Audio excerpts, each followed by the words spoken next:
Okay.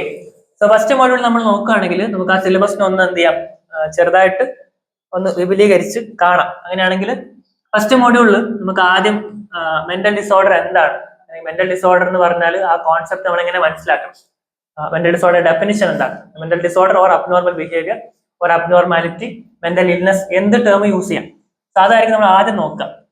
പിന്നെ നമുക്ക് പഠിക്കേണ്ട ഒരു പ്രധാനപ്പെട്ട കാര്യം നോർമാലിറ്റി വേഴ്സസ് അബ്നോർമാലിറ്റി. സോ ഒരാൾ നോർമൽ ആണോ അല്ലെങ്കിൽ അയാൾ അബ്നോർമൽ ആണോ നമുക്ക് എങ്ങനെ പറയാൻ പറ്റും? ഒരാൾ സ്ട്രെസ് അനുഭവിച്ചുകൊണ്ടിരിക്കുന്നു, അത് അബ്നോർമൽ ആണോ എന്നുള്ളത് അതിന്റെ ഇന്റൻസിറ്റിയും അതിന്റെ ഡ്യൂറേഷനും അത് അയാൾ എങ്ങനെ ബാധിക്കുന്നു ഒക്കെ അനുസരിച്ചായിരിക്കും. ഇപ്പം ഫോർ എക്സാമ്പിൾ നമ്മൾ പണ്ടത്തെ അബ്നോർമൽ സൈക്കോളജിയുടെ ഹിസ്റ്ററി പഠിക്കുകയാണെങ്കിൽ പഴയ കാലത്ത് ടാറ്റു അടിക്കുന്നത് വെസ്റ്റേൺ സൊസൈറ്റിയിൽ അബ്നോർമാലിറ്റി ആയിരുന്നു, അവർക്ക് മെന്റൽ ഡിസോർഡർ ഉണ്ടായിരുന്നു എന്ന തരത്തിലാണ് കണ്ടുകൊണ്ടിരുന്നത്. ഇപ്പൊ ടാറ്റു വളരെ കോമൺ ആണ്, ഇപ്പൊ അത് എന്തല്ല, അബ്നോർമൽ അല്ല. അതുപോലെ നോർമാലിറ്റി എന്താണ്, അബ്നോർമാലിറ്റി എന്താണ്, ഇനി ഒരാൾ അബ്നോർമൽ ആണെന്ന് നമുക്ക് മനസ്സിലാക്കാൻ സഹായിക്കുന്ന സിംറ്റംസ് ഓർ സൈൻസ് എന്തൊക്കെയാണ്. സോ അതിൽ നമ്മൾ ഇൻഡിക്കേറ്റേഴ്സ് ഓഫ് അബ്നോർമാലിറ്റി എന്ന് പറയും. സോ നമുക്ക് വണ്ടി ഓടിച്ചു പോകുമ്പോൾ നമ്മൾ വലത്തോട്ട് തിരിയാൻ പോകുന്നു എന്ന് നമ്മൾ ഇൻഡിക്കേറ്റർ ഇട്ട് കാണിക്കുമല്ലോ, അതുപോലെ ഒരാൾ അബ്നോർമൽ ആയിക്കൊണ്ടിരിക്കുന്നു അല്ലെങ്കിൽ അബ്നോർമൽ ആണ് എന്നുള്ളതിന് ചില ഇൻഡിക്കേറ്റേഴ്സ് ഉണ്ട്. അപ്പൊ ആ ഇൻഡിക്കേറ്റേഴ്സ് നമുക്ക് 7ഓളം ഫാക്ടറുകൾ പഠിക്കാനുണ്ട്. പിന്നെ ആ 7ഓളം ഉള്ള ഫാക്ടറുകൾ ചുരുക്കിയിട്ട് ചിലപ്പോൾ നമ്മൾ 4 Ds ഓഫ് അബ്നോർമാലിറ്റി എന്ന് പറയാറുണ്ട്. സോ ഇത് രണ്ടും നമുക്ക് പഠിക്കാം. 4 Ds ഓഫ് അബ്നോർമാലിറ്റി അതൊക്കെയാണ്. ചില സയന്റിസ്റ്റുകൾ ഒരു 5th D കൂടി പറയാറുണ്ട്, അതെന്തൊക്കെയാണ് നമുക്ക് ഡീറ്റെയിലേക്ക് വരുന്നുണ്ട്. പിന്നെ നമുക്ക് പഠിക്കാനുള്ളത് മുന്നേ പറഞ്ഞ പോലെ അബ്നോർമൽ ബിഹേവിയറിന്റെ അല്ലെങ്കിൽ മെന്റൽ ഡിസോർഡേഴ്സിന്റെ ഹിസ്റ്ററി. എവിടെ നിന്നാണ് ആദ്യമായിട്ട് നമ്മൾ ഈ പറഞ്ഞ മാനസിക രോഗങ്ങളുള്ള ആൾക്കാരെ ആദ്യമായിട്ട് ട്രീറ്റ് ചെയ്യാൻ തുടങ്ങിയത്, എവിടെ നിന്ന് മുതലാണ്? ഇത് പണ്ട് മുതലേ ഉണ്ട്. പണ്ട് മുതൽ മീൻസ് ആദ്യമായിട്ട് മനുഷ്യന്മാരുണ്ടായ കാലം മുതൽ എന്ത് സംഭവിച്ചിട്ടുണ്ടാവും? ആൾക്കാർക്ക് മനോരോഗങ്ങൾ വന്നിട്ടുണ്ടാവും, ആൾക്കാർക്ക് മാനസികമായിട്ടുള്ള പ്രശ്നങ്ങൾ ഉണ്ടായിട്ടുണ്ടാവും, അതിന് ട്രീറ്റ് ചെയ്യാൻ നോക്കിയിട്ടുണ്ടാവും. ചില സമയങ്ങളിൽ പണ്ടത്തെ ചില കാലഘട്ടങ്ങളിൽ കംപ്ലീറ്റ്ലി അവരെ അടച്ചിട്ടിട്ട് ചങ്ങലയിൽ ബന്ധിച്ചിട്ടൊക്കെയാണ് ട്രീറ്റ് ചെയ്തിട്ടുള്ളത്. പിന്നെ നമ്മൾ ഹ്യൂമനിസ്റ്റിക് ആയിട്ട് മാനുഷികമായിട്ട് മനുഷ്യത്വപരമായിട്ടൊക്കെയുള്ള ട്രീറ്റ്മെന്റുകൾ കൊണ്ടുവന്നു. സോ അതിന്റെയൊക്കെ ഒരു ഹിസ്റ്ററി ഒരുപാടുണ്ട്, പക്ഷെ അതൊരു കഥ പോലെ ഓർക്കാൻ കുറച്ചുകൂടി എളുപ്പമായിരിക്കും. പിന്നെ നമുക്ക് പഠിക്കാനുള്ളത് നേരത്തെ പറഞ്ഞ പോലെ DSM എന്ന് പറയുന്ന ഒരു ക്ലാസിഫിക്കേഷൻ സിസ്റ്റം ഉണ്ട്, ICD എന്ന് പറയുന്ന ഒരു ക്ലാസിഫിക്കേഷൻ സിസ്റ്റം ഉണ്ട്. So classification of mental disorders എന്ന് പറഞ്ഞിട്ട് ആ ഒരു ഏരിയ വരുന്നുണ്ട്.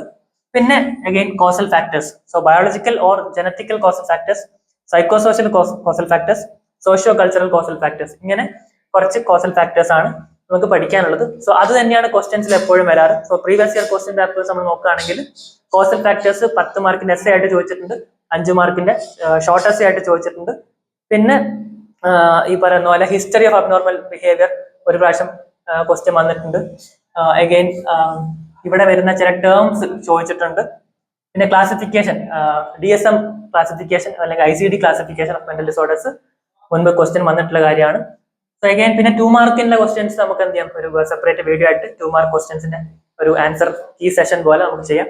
ഓക്കെ, നമ്മൾ ന്യൂസിനെ കുറിച്ച് ആലോചിച്ചു, നമ്മൾ കേൾക്കാറുള്ള പല പല ന്യൂസുകളെ കുറിച്ച് ആലോചിച്ച് നോക്കുക.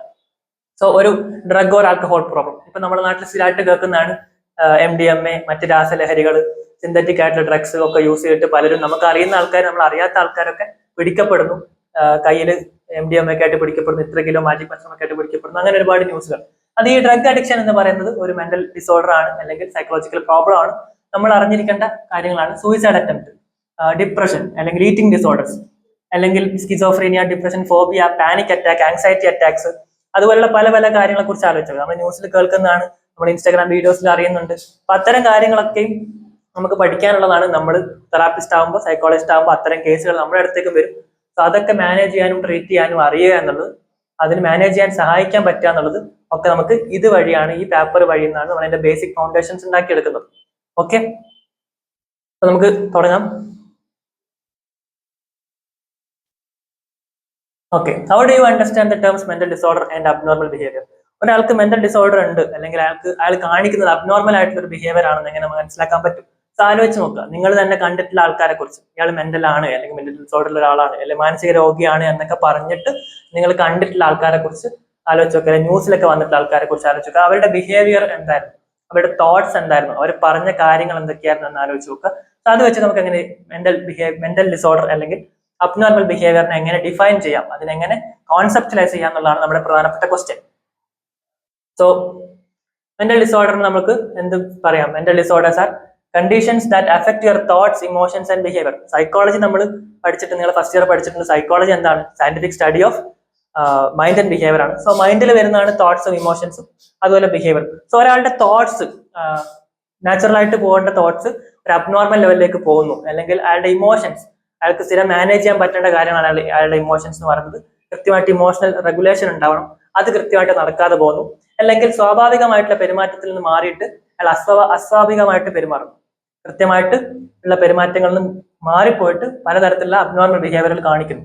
So mental disorders are conditions that affect your thoughts, emotions and behaviour. ഇനി അതിന്റെ കൂടെ അതായത് അയാളുടെ തോട്ട്സിനെയും ഇമോഷൻസിനെയും ബിഹേവിയറിനെയും വെറുതെ എഫക്ട് ചെയ്യുന്നത് മാത്രമല്ല, ഒരു ക്ലിനിക്കലി സിഗ്നിഫിക്കന്റ്, അയാളുടെ എഫക്ട് ചെയ്താൽ മാത്രം പോരാ, അത് ക്ലിനിക്കലി സിഗ്നിഫിക്കന്റ് ആയിരിക്കണം. ക്ലിനിക്കലി സിഗ്നിഫിക്കന്റ് എന്ന് പറയുന്ന ആ വേർഡിലാണ് നമ്മുടെ പ്രധാനപ്പെട്ട കാര്യമുള്ളത്. ഒരു കുഞ്ഞ് ടെൻഷൻ ഉണ്ടെങ്കിൽ അയാൾ അബ്നോർമൽ അല്ല, അല്ലെങ്കിൽ അയാൾ മെന്റൽ ഡിസോർഡർ ആളല്ല. ടെൻഷൻ എല്ലാവർക്കും ഉണ്ടാവും, സ്ട്രെസ് എല്ലാവർക്കും ഉണ്ടാവും. ഇപ്പൊ നാളെ നിങ്ങൾക്ക് എക്സാം ആണെങ്കിൽ സ്ട്രെസ്ഡ് ആണ്, ബട്ട് അത് വെച്ച് നിങ്ങൾക്ക് ആൻസൈറ്റി ഡിസോർഡർ ഉണ്ടെന്നോ നിങ്ങൾ പാനിക് ഡിസോർഡർ അനുഭവിക്കുന്ന ആളാണോ ഒന്നും പറയേണ്ട ആവശ്യം. സ്ട്രെസ് ഇസ് നാച്ചുറൽ ആയിട്ടൊരു കാര്യമാണ്, നോർമലായിട്ട് നമുക്ക് എല്ലാവർക്കും ഉണ്ടാകുന്ന കാര്യം. എല്ലാ ദിവസവും നമ്മൾ കുറച്ച് സ്ട്രെസ് അനുഭവിക്കുന്നുണ്ട്, കുറച്ച് ടെൻഷൻ അനുഭവിക്കുന്നുണ്ട്, ബട്ട് അതൊന്നും എന്തല്ല, ഡിസോർഡർ അല്ല. സോ ഡിസോർഡർ ആവണമെങ്കിൽ ക്ലിനിക്കലി സിഗ്നിഫിക്കന്റ് ആയിട്ടുള്ള ഒരു പരിധിയുടെ മുകളിലേക്ക് ഉയർന്നു പോകുന്ന തരത്തിലായിരിക്കണം. അത് ക്ലിനിക്കൽ സിഗ്നിഫിക്കന്റ് ആയിട്ടുള്ള ഡിസ്റ്റർബൻസ് ആയിരിക്കണം. അയാളുടെ ചിന്താശക്തിനെ, അയാളുടെ ഇമോഷണൽ റെഗുലേഷനെ, അല്ലെങ്കിൽ അയാളുടെ ബിഹേവിയറിനെ എഫക്ട് ചെയ്യുന്ന, ക്ലിനിക്കലി സിഗ്നിഫിക്കന്റ് ആയിട്ടുള്ള ഒരു ലെവലിന്റെ മുകളിൽ എഫക്ട് ചെയ്യുന്ന കണ്ടീഷൻ ആകുമ്പോഴാണ് നമ്മൾ അതിനെ മെന്റൽ ഡിസോർഡേഴ്സ് എന്ന് വിളിക്കുക. സോ അയാൾക്ക് ഡിസ്ട്രെസ് ഉണ്ടാവും, അയാളുടെ സ്വാഭാവികമായിട്ടുള്ള നോർമൽ ഫംഗ്ഷനിങ്ങിൽ ഇമ്പയർമെന്റ് ഉണ്ടാവും. അങ്ങനെയാണ് നമ്മൾ അതിനെ മനസ്സിലാക്കുന്നത്. ഓക്കെ, പിന്നെ മെന്റൽ ഹെൽത്തും അതുപോലെ മെന്റൽ ഇൽനെസ് തമ്മിൽ നമുക്ക് ചെറുതായിട്ടൊന്ന് അതിന്റെ വ്യത്യാസം നോക്കാം. So mental health is A state of wellbeing in which the person realizes his or her own abilities, can cope with the normal stresses of life, can work productively and fruitfully, and is able to make a contribution to his or her community. So ഒരാൾ അയാളുടെ സ്വന്തം abilities എന്താണെന്ന് തിരിച്ചറിയുന്നുണ്ട്, അയാൾ normally function ചെയ്യാൻ പറ്റുന്നുണ്ട്, അയാളുടെ കമ്മ്യൂണിറ്റിയിലേക്ക്, അയാളുടെ ചുറ്റും നിൽക്കുന്ന ആൾക്കാരിലേക്ക് അയാളെ കൊണ്ട് കഴിയുന്ന കോൺട്രിബ്യൂഷൻസ് കൊടുക്കുന്നുണ്ട്. പിന്നെ അയാൾക്ക് നോർമലി ഉണ്ടാവുന്ന, സാധാരണയായിട്ട് ഉണ്ടാവുന്ന നോർമൽ ആയിട്ടുള്ള സ്ട്രെസ്സസ് അയാൾക്ക് കോപ്പ് ചെയ്യാൻ പറ്റുന്നുണ്ട്. അങ്ങനെയാണെങ്കിൽ അയാൾ മെന്റലി ഹെൽത്തിയാണ്. ഒരു സ്ട്രെസ്സും ഇല്ലാത്ത അവസ്ഥയല്ല മെന്റൽ ഹെൽത്ത്. സ്ട്രെസ് എന്തായാലും ഉണ്ടാവും, ആ സ്ട്രെസ് കോപ്പ് ചെയ്യാൻ പറ്റുന്നുണ്ട്, ആ സ്ട്രെസ് മാനേജ് ചെയ്യാൻ പറ്റുന്നുണ്ട്, അയാളുടെ വർക്ക് ചെയ്യാൻ പറ്റുന്നുണ്ട്, അയാളുടെ കൂടുതൽ ആൾക്കാരുടെ കൃത്യമായിട്ട് പെരുമാറാൻ പറ്റുന്നുണ്ട്. അങ്ങനെയൊക്കെ ആണെങ്കിലാണ് അയാൾ മെന്റലി ഹെൽത്തി ആണെന്ന് പറയാം. ഇനി മെന്റൽ ഇൽനെസ് എന്താണെന്ന് നോക്കാം. ഈ പറയുന്ന കാര്യങ്ങൾ കൃത്യമായിട്ട് നടക്കാതെ പോകുമ്പോഴാണ് നമ്മൾ മെന്റൽ ഇൽനെസ് എന്ന് പറയാം. സോ മെന്റൽ ഇൽനെസ് ഒരു ഹെൽത്ത് കണ്ടീഷൻ ആണ് that affects a person's thinking, feeling, behaviour or mood. So അയാളുടെ ദൈനംദിനമായിട്ടുള്ള കാര്യങ്ങളെയോ അയാളുടെ മൊത്തം ലൈഫിനെയോ എന്ത് ചെയ്യും, അത് കൃത്യമായിട്ട് ബാധിക്കും. അയാൾ ഡിസ്ട്രെസ്സിലായിരിക്കും, കോഗ്നേറ്റീവ് ഫംഗ്ഷൻസും ബിഹേവിയറും ഇമോഷൻസും ഒക്കെ പ്രശ്നത്തിലായിരിക്കും. അയാൾക്ക് കൃത്യമായിട്ട് വർക്ക് ചെയ്യാൻ പറ്റുന്നുണ്ടാവില്ല, കൃത്യമായിട്ട് അയാളുടെ കൂടുതൽ ആൾക്കാരോട് പെരുമാറാൻ പറ്റുന്നുണ്ടാവില്ല. അങ്ങനെ ആകുമ്പോഴാണ് നമ്മളെ മെന്റൽ ഇൽനെസ് എന്ന് പറയാം. സോ 200ന്റെ മുകളിൽ മെന്റൽ ഇൽനെസ് നമ്മൾ ക്ലാസിഫൈ ചെയ്തിട്ടുണ്ട്. അപ്പൊ അതിനെക്കുറിച്ച് നമുക്ക് നല്ല നല്ല പഠിക്കാം. Okay, indicators of good mental health. അയാൾക്ക് റെസിലിയൻസി ഉണ്ട്, സ്ട്രെസ് ഓൾറെഡി ഉണ്ട്, സ്ട്രെസ് എന്തായാലും ഉണ്ടാവും, എല്ലാ ദിവസവും കുറച്ച് ടെൻഷൻ സ്ട്രെസ് ഒക്കെ ഉണ്ടാവും. ബട്ട് അതിനോട് റെസിലിയന്റ് ആണ്. റെസിലിയന്റ് മീൻസ് അതിനെ കോപ്പ് ചെയ്ത് മുന്നോട്ട് ചെയ്യാൻ പറ്റുന്നുണ്ട്, എംപത്തറ്റിക് ആയിട്ട് പെരുമാറാൻ പറ്റുന്നുണ്ട്, ഒപ്റ്റിമിസ്റ്റിക്, ഹോപ്പ് എന്ന് പറയുന്ന സാധനം. പ്രശ്നങ്ങളൊക്കെ ഉണ്ടെങ്കിൽ ഇതൊക്കെ മാറും, ഈ സമയവും കടന്നു പോകുന്നൊക്കെയുള്ള ഒരു ഹോപ്പ് ഉണ്ട്, ഒപ്റ്റിമിസം ഉണ്ട്. ഫ്ലെക്സിബിൾ ആണ്, അയാളുടെ റിലേഷൻഷിപ്പ് സ്റ്റേബിൾ ആയിട്ട് കൊണ്ടുപോകാൻ പറ്റുന്നുണ്ട്. പിന്നെ അയാളോടും സെൽഫിനോടും അതേഴ്സിനോടും റെസ്പെക്ട് കാണിക്കാൻ പറ്റുന്നുണ്ട്. പ്രൊഡക്റ്റീവ് ആയിട്ടുള്ള ബിഹേവിയർ, വർക്ക് കൃത്യമായിട്ട് നടക്കുന്നുണ്ട്, കുട്ടികളുടെ കാര്യം നമുക്ക് ശ്രദ്ധിക്കാൻ പറ്റും, സ്വന്തം കാര്യം ശ്രദ്ധിക്കാൻ പറ്റുന്നുണ്ട്, സെൽഫ് കോൺഫിഡൻസ് ഉണ്ട്, ക്ലിയർ ആയിട്ട് തിങ്ക് ചെയ്യാൻ പറ്റും, ലോജിക്കലി റാഷണലി ചിന്തിച്ചിട്ട് എടുത്തു ചാടാതെ കാര്യങ്ങൾ ചെയ്യാൻ പറ്റുന്നുണ്ട്. അങ്ങനെയൊക്കെ ആണെങ്കിൽ നമുക്ക് എന്ത് ചെയ്യാൻ പറയാം, അയാളുടെ മെന്റൽ ഹെൽത്ത് ഓക്കെ ആണ് എന്നുള്ളതിന് ഇൻഡിക്കേറ്റേഴ്സ് ആയിട്ട് പറയാം. ഇനി മെന്റൽ ഇൽനെസ് ആണെങ്കിൽ സാധാരണ ഉള്ള കൂട്ടുകാരിൽ നിന്ന് പോലും ആൾക്കാരിൽ നിന്നും ഒഴിഞ്ഞു മാറി ഉള്ളിലേക്ക് വലിഞ്ഞ് കുറച്ചുകൂടി എന്താ പറയാ ഉൾവലിഞ്ഞു പോവുക. അതായത് അത്രയും കാലം ഫ്രണ്ട്സും ഒക്കെ ഉള്ള ഒരാൾ അതിനൊക്കെ വിട്ടു മാറിയിട്ട് ഒറ്റക്ക് ആയി പോവുക, അല്ലെങ്കിൽ സങ്കടത്തിലായി പോവുക, പിന്നെ ഹെൽപ്ലെസ് ആയിട്ട് ഫീൽ ചെയ്യുക, ഹോപ്പ്ലെസ് ആയിട്ട് ഫീൽ ചെയ്യുക, ലൈഫിനോടുള്ള ഒരു ആറ്റിറ്റ്യൂഡ് നെഗറ്റീവ് ആയിട്ട് മാറുക, ഭയങ്കരമായിട്ട് മൂഡ് ലോ ആവുക, ലോ മൂഡ്സ്, സാഡ്നെസ്, ഡിപ്രഷൻ ലെവലിലേക്കൊക്കെ പോവുക, സ്വന്തം ശരീരത്തിനോ അല്ലെങ്കിൽ മറ്റൊരാളെയോ ഒക്കെ ഹാം ചെയ്യാൻ തോന്നുക, ഒരാളെ കൊല്ലാൻ തോന്നുക, അല്ലെങ്കിൽ സ്വന്തമായിട്ട് കൈമുറിക്കാനും സൂയിസൈഡിനൊക്കെ തോന്നുക, അങ്ങനത്തെ തോട്ട്സ് വരിക, അങ്ങനത്തെ കാര്യങ്ങൾ ചെയ്യുക. Inability to perform daily task, daily ഉള്ള കാര്യങ്ങൾ പഠിക്കുക, ജോലി ചെയ്യുക, വീട്ടിലെ കാര്യങ്ങൾ കൃത്യമായിട്ട് ചെയ്യുക. അതൊന്നും ചെയ്യാൻ പറ്റാത്ത അവസ്ഥയൊക്കെ ഉണ്ടാകുമ്പോഴൊക്കെയാണ് ഇതൊക്കെ. ഏതെങ്കിലും ഒരു കാര്യം മാത്രമല്ല, പല പല കാര്യങ്ങൾ ഒരുമിച്ച് വരുമ്പോഴാണ് മെന്റൽ ഇൽനെസ് ഉണ്ട് നമ്മൾ പറയാം. ഓക്കെ, നമ്മൾ നേരത്തെ ഒരു കാര്യം പറഞ്ഞത് ഇൻഡിക്കേറ്റേഴ്സ് ഓഫ് മെന്റൽ ഡിസോർഡർ അല്ലെങ്കിൽ അബ്നോർമാലിറ്റിനെ, അയാൾക്ക് ഒരു അബ്നോർമൽ ബിഹേവിയർ ഉണ്ട് എന്ന് നമ്മൾ എന്ത് ഇൻഡിക്കേറ്റർ കണ്ടിട്ടാണ് മനസ്സിലാക്കുക. നമ്മൾ വണ്ടി ഓടിച്ചു പോകുമ്പോൾ വലത്തോട്ടേക്ക് വളക്കുന്നു എന്നുള്ളതിന് വലത്തേക്കുള്ള ഇൻഡിക്കേറ്റർ ഇടുമല്ലോ, നമ്മൾ വലത്തോട്ടേക്ക് വളക്കുകയാണെന്ന് കാണിച്ചു തരാണ്, ഒരു സൂചന തരാണ്. സോ അങ്ങനെയുള്ള സൂചനകളാണ് 4 Ds എന്ന് പറയുന്നത്. സോ ഇത് കഴിഞ്ഞിട്ട് നമ്മൾ 7 വേറെ പഠിക്കും. പ്രധാനമായിട്ടുള്ള ഒരു 4 Ds ഉണ്ട്. പിന്നെ ഇപ്പോൾ ലേറ്റസ്റ്റ് ആയിട്ട് ഒരു 5th D കൂടി ഉണ്ടെന്ന് പറയുന്നുണ്ട്. അത് നമ്മൾ ആദ്യം 4 Ds പഠിച്ചിട്ട് 5th D പറയാം. സോ ഒന്നാമത്തെ ഡീവിയൻസ് ആണ്, ഡീവിയേറ്റ് ചെയ്ത് പോവുക. നോർമലി ഒരു കമ്മ്യൂണിറ്റി, ഒരു നാട്ടിലുള്ള ആൾക്കാർക്ക് ഒരു പൊതുവെയുള്ള ഒരു സ്വഭാവം ഉണ്ടാവും. അപ്പൊ ആ സ്വഭാവത്തിൽ നിന്ന് ഭയങ്കര സ്റ്റാറ്റിസ്റ്റിക്കലി ഡിഫറെന്റ് ആവുക. പൊതുവെ എല്ലാവരും ഇങ്ങനെയൊക്കെയാണ് പെരുമാറുന്നത്, അയാൾ കൾച്ചറൽ ആയിട്ടുള്ള കാര്യങ്ങളൊക്കെ ഇങ്ങനെയൊക്കെയാണ്, അയാൾ അതൊന്ന് ഭയങ്കരമായിട്ട് വ്യതിചലിച്ചിട്ട് ഭയങ്കരമായിട്ട് ഡിഫറെന്റ് ആയിട്ട് പെരുമാറുക, അതാണ് ഡീവിയൻസ്. സോ നാട്ടുകാർ മൊത്തം ഒരു സൈഡിലൂടെ പോകുമ്പോൾ ഒരാൾ വേറെ സൈഡിൽ കൂടെ പോകുന്നു എന്നുള്ളത് മാത്രം ഡിസോർഡറിന്റെ ലക്ഷണമല്ല. ചിലപ്പോൾ നാട്ടുകാർ മൊത്തം തെറ്റാവും, മെജോറിറ്റി തെറ്റാവുകയും കൃത്യമായിട്ട് ചിന്തിക്കുന്ന ആൾക്കാർ കുറയുകയും ചെയ്യാം. അപ്പൊ അതുകൊണ്ട് ഡീവിയൻസ് മാത്രം മെന്റലി ഡിസോർഡറിന്റെ പ്രശ്നമല്ല. ഡീവിയൻസ് ഉണ്ടാവും, മെന്റൽ ഡിസോർഡർ ആൾക്കാർ പലപ്പോഴും ഡീവിയൻസ് ഉണ്ടാവും. അത് പെരുമാറ്റത്തിൽ മാത്രമല്ല, ചിന്തയിലാവാം, ഇമോഷൻസിലാവാം, അയാളുടെ അത്രയും കാലത്തെ ജീവിതത്തിൽ നിന്ന് ഡീവിയൻസും ആവാം. അയാളുടെ സ്വന്തം ലൈഫിൽ അത്രയും കാലം അയാൾ പെരുമാറിയിരുന്ന ആ ഒരു സിറ്റുവേഷൻ ഉണ്ടല്ലോ, അയാൾ പെരുമാറിക്കൊണ്ടിരുന്ന ശൈലിയിൽ നിന്നുള്ള ഡീവിയേഷനും ആവാം. ഓക്കെ, സെക്കൻഡ് D എന്ന് പറയുന്നത് ഡിസ്ട്രസ് ആണ്. അതിൽ വേർഡ് തന്നെ സ്ട്രെസ് ആണ്. അയാൾ സ്ട്രെസ് അനുഭവിക്കുന്നു. എന്തുകൊണ്ടാണെന്ന് ചിലപ്പോൾ അയാൾക്ക് മനസ്സിലാവുന്നുണ്ടാവും, ചിലപ്പോൾ മനസ്സിലാവുന്നുണ്ടാവില്ല. അയാൾ സ്ട്രെസ് അനുഭവിക്കുന്നുണ്ട്. ആ സ്ട്രെസ് ഒരു ലെവലിന്റെ അപ്പുറത്തേക്ക് ക്രോണിക് ആയിട്ടൊക്കെ പോയാൽ ബോഡി അതിന് കണക്കായിട്ട് വീക്ക് ആവുകയൊക്കെ ചെയ്യും. സോ അങ്ങനെ എന്ത് ചെയ്യും, ആ സ്ട്രെസ് കൂടിക്കൂടി വരുന്നത്, അല്ലെങ്കിൽ സ്ട്രെസ് കൃത്യമായിട്ട് മാറാതെ നിൽക്കുന്നതും ഒരു ഇൻഡിക്കേറ്റർ ഓഫ് അബ്നോർമാലിറ്റി ആണ്. ഇനി സ്ട്രെസ് കൂടിക്കൂടി വരുമ്പോഴാണ് പലപ്പോഴും ഡിസ്ഫങ്ഷൻ ഉണ്ടാവുക. കൃത്യമായിട്ട് ഫങ്ഷൻ ചെയ്ത് പോകുന്ന ഒരു ആള് ഈ പറഞ്ഞ സ്ട്രെസ് കൂടിയിട്ടോ അല്ലെങ്കിൽ മറ്റെന്തെങ്കിലും പ്രശ്നങ്ങൾ കൊണ്ടോ ഡിസ്ഫങ്ഷനൽ ആവും. അയാൾ കൃത്യമായിട്ട് വർക്ക് ചെയ്തുകൊണ്ടിരുന്ന ആളാണ്, കൃത്യമായിട്ട് പെരുമാറിക്കൊണ്ടിരുന്ന ആളാണ്. ആ ഫങ്ഷനിങ്, നോർമൽ ഫങ്ഷനിങ് എന്ത് ചെയ്യും, ഡിസ്ഫങ്ഷനൽ ആയിട്ട് മാറുക. ഫോർ എക്സാമ്പിൾ, ഡിപ്രഷൻ ഒക്കെ ഉള്ള ആൾക്കാർ എക്സ്ട്രീം ഡിപ്രഷനിലാകുമ്പോൾ ബെഡിൽ നിന്നിക്കാൻ പോലും അവർക്ക് തോന്നില്ല. സോ അവർക്ക് കാര്യങ്ങൾ ചെയ്യാനുണ്ടാവും, വർക്ക് ചെയ്യാനുണ്ടാവും, എഴുതാനുണ്ടാവും, വായിക്കാനുണ്ടാവും, അല്ലെങ്കിൽ കൂടെയുള്ള കുട്ടികളെ സ്കൂളിൽ കൊണ്ടുപോയി കൊടുക്കാനുണ്ടാവും, അങ്ങനെ പലതുണ്ട്. അതൊന്നും ചെയ്യാൻ പറ്റാതെ ഫുള്ളി എനർജി ലോ ആയിട്ട് ബെഡിൽ നിന്നിക്കാൻ പോലും പറ്റാതെ ഫുൾ ടൈം കിടപ്പിലൊക്കെ ആവാം. സോ നോർമൽ ഫങ്ഷനിങ് നടക്കുന്നില്ല, അയാൾക്ക് ചെയ്യേണ്ട കാര്യം ചെയ്യാൻ പറ്റില്ല. അതാണ് ഡിസ്ഫങ്ഷൻ എന്ന് പറയുന്നത്. ഡേഞ്ചറസ്നെസ് എന്ന് പറയുന്നത് 4th D ആണ്. സോ ഡേഞ്ചറസ്നെസ് നേരത്തെ നമ്മൾ പറഞ്ഞ പോലെ സ്വന്തം ശരീരത്തിനും വേറൊരാളെയോ ഹാം ചെയ്യാനുള്ള ടെൻഡൻസിയാണ്.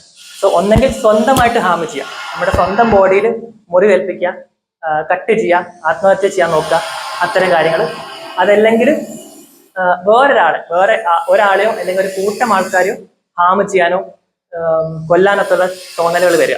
ചില ന്യൂസുകൾ നമ്മൾ വായിക്കാറുണ്ട്. അമേരിക്കയിലൊക്കെ ഒരു പ്രാവശ്യം ഒരാൾ തോക്കുമായിട്ട് ചെന്നിട്ട് സ്കൂളിലേക്ക് കയറി ചെന്നു, ആ സ്കൂളിലെ ഒരുപാട് കുട്ടികളെ വെടിവെച്ച് വന്നു. അതുപോലെ പിന്നെ അതിന് മുൻപൊരു ന്യൂസ് ഉണ്ടായിരുന്നത് അമേരിക്കയിൽ തന്നെയാണെന്നാണ് എൻ്റെ ഓർമ്മ. ഒരു പള്ളിയിൽ ചെന്നിട്ട് അവിടെ മൊത്തം ആൾക്കാരെയും വെടിവെച്ച് കൊല്ലൊക്കെ ചെയ്ത ഇൻസിഡൻസ് ഉണ്ട്. അപ്പോൾ അവിടെ എന്താണ്, ഡേഞ്ചറസ്നെസ് ആണ്. അയാൾ സൊസൈറ്റിക്കോ അയാളുടെ സെൽഫിന് തന്നെയോ ഡേഞ്ചറസ് ആയിട്ട് പെരുമാറ്റങ്ങൾ കാണിക്കുക എന്നുള്ളതാണ് 4 Ds.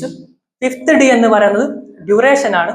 അഗൈൻ 4 Ds ആണ് പറയുന്നത്. 5th D ആയിട്ട് നമ്മൾ പറയാറുള്ളത് ഡ്യൂറേഷൻ ആണ്. ഡ്യൂറേഷൻ എന്ന് പറഞ്ഞാൽ ഇപ്പൊ നേരത്തെ പറഞ്ഞ സ്ട്രെസ്.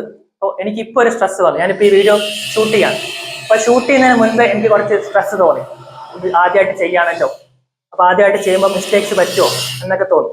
അപ്പൊ അന്നേരം എനിക്കൊരു സ്ട്രെസ് വരും. ബട്ട് ആ സ്ട്രെസ് വീഡിയോ ഷൂട്ട് ചെയ്ത് തുടങ്ങുമ്പോൾ അത് മാറി കുറയുകയാണെങ്കിൽ അത് പ്രശ്നമല്ല, സ്ട്രെസ് പോയല്ലോ, കുറച്ച് നേരം ഉണ്ട്, അത് പോയി. അപ്പൊ ഡ്യൂറേഷൻ ഈ പറഞ്ഞ കുറച്ച് നേരത്തേക്ക് മാത്രം ഉണ്ടതാണെങ്കിൽ അത് പ്രശ്നമല്ല, അത് മാറുകയാണെങ്കിൽ പ്രശ്നമല്ല. ബട്ട് ആ സ്ട്രെസ് മാറാതെ കുറേ നേരത്തേക്ക് കണ്ടിന്യൂ ചെയ്ത് പോകണമെങ്കിൽ അതെന്താണ്, ഒരു തരത്തിൽ അബ്നോർമാലിറ്റി ഇൻഡിക്കേറ്റർ ആണ്. ബിക്കോസ് അയാൾക്ക് ആ സ്ട്രെസ്സിനെ മറികടക്കാൻ പറ്റില്ല, അതിന്റെ മുകളിലേക്ക് കയറാൻ പറ്റില്ല. സോ അതാണ് 4 Ds അല്ലെങ്കിൽ 5 Ds എന്ന് പറയുന്നത്. സോ അങ്ങനെ 4 Ds, ഡീവിയൻസ് എന്താണെന്ന്, ഡിസ്ട്രസ് എന്താണ്, പിന്നെ ഡിസ്ഫങ്ഷൻ എന്താണ്, അതുപോലെ ഡേഞ്ചറസ്നെസ് എന്താണെന്നുള്ളത് നമ്മൾ സ്ലൈഡ്സിൽ ഇത് കൊടുത്തിട്ടുണ്ട്. നമ്മൾ നമ്മുടെ PDF റിസോഴ്സിൽ നമ്മളിത് വെച്ചിട്ടുണ്ടാവും. നമുക്കത് എന്ത് ചെയ്യാം, നിങ്ങൾക്ക് വായിക്കാം. ഓക്കെ.